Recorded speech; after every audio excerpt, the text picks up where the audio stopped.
how did money change your life? I mean, the film kind of money. Film, Bollywood money. How did that change your life? Firstly, I was very happy to be associated with cinema, but that's got not to do with money. Sorry, that's not the question. I think there were two things that I could do, and they're both. Once I made some money. One is the first time I went to London, I had no money on me.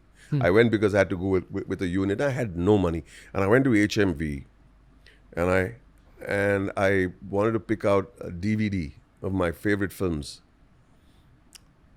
and I picked out two, but I could only buy one. And I said, you know what? I wish I could buy 10, 20, because that's something I really love as a kid, to see all the films that I watched as a kid. If I could buy them and watch all those films and relive my childhood all over again. So I think that's a very simple want for money. And two is, I love traveling. Got it. And the first time that I traveled, I traveled only on the expense of someone else, because somebody says, you're going for this shoot, or you're going for that shoot, or you're going for this event. And always the producer buys the ticket. And I just said, I would love to travel abroad right in the early days when I didn't have too much money. I can go on my own steam.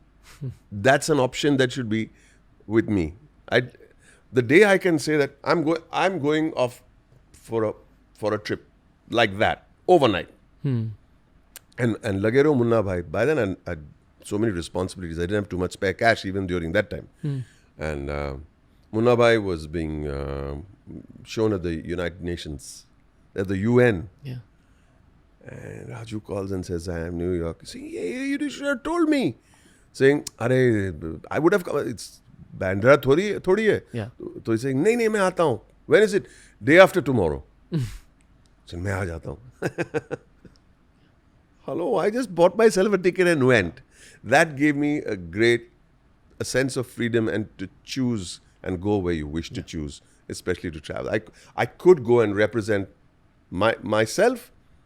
So, of course, the producer did call, Vinod Chopra did call and say, hey, you're going, I'm so happy.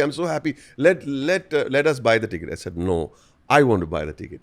And money does that to you. It just makes you feel a little worthy. Yeah. That's all. In your own words, I think you scored a goal and you celebrated just for a bit. Yeah. And then you came back and started playing again.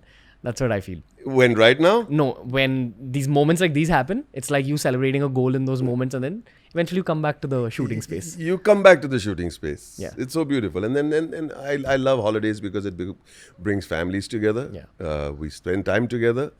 And it may be because of that disastrous holiday that I'm still trying to cover up for that one. I hope this interview is like a turning point in terms of I enjoyed myself very much, Ranveer. I really did. I have a few questions left. Please go for it. My next question to you is fame.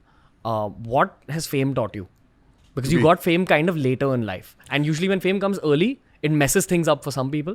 But I think you got it at the point where you were pretty stable in the head. I don't know. But fame is a big messer. Yeah. So I think I was lucky that the opium of fame didn't give me such a big kick. The opium of fame actually humbled me. I said, either I go and become a nuisance and someone who can't be, when your own mother, friends or wife can't sit you down and tell you that, what are you doing? You've gone into that orbit where you're unapproachable because you got the tamjham of fame around you. You're gone. There's nothing left. You see that happening to people in the film industry.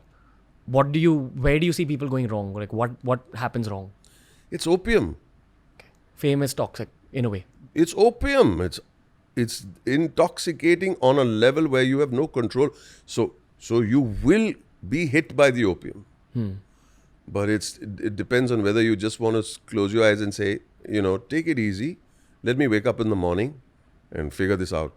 Does it also depend on the people around you? I think so. And you've seen like the people who are surrounded by the wrong people get I think so. affected by the fame. You just need somebody to whisper on your wrong shoulder.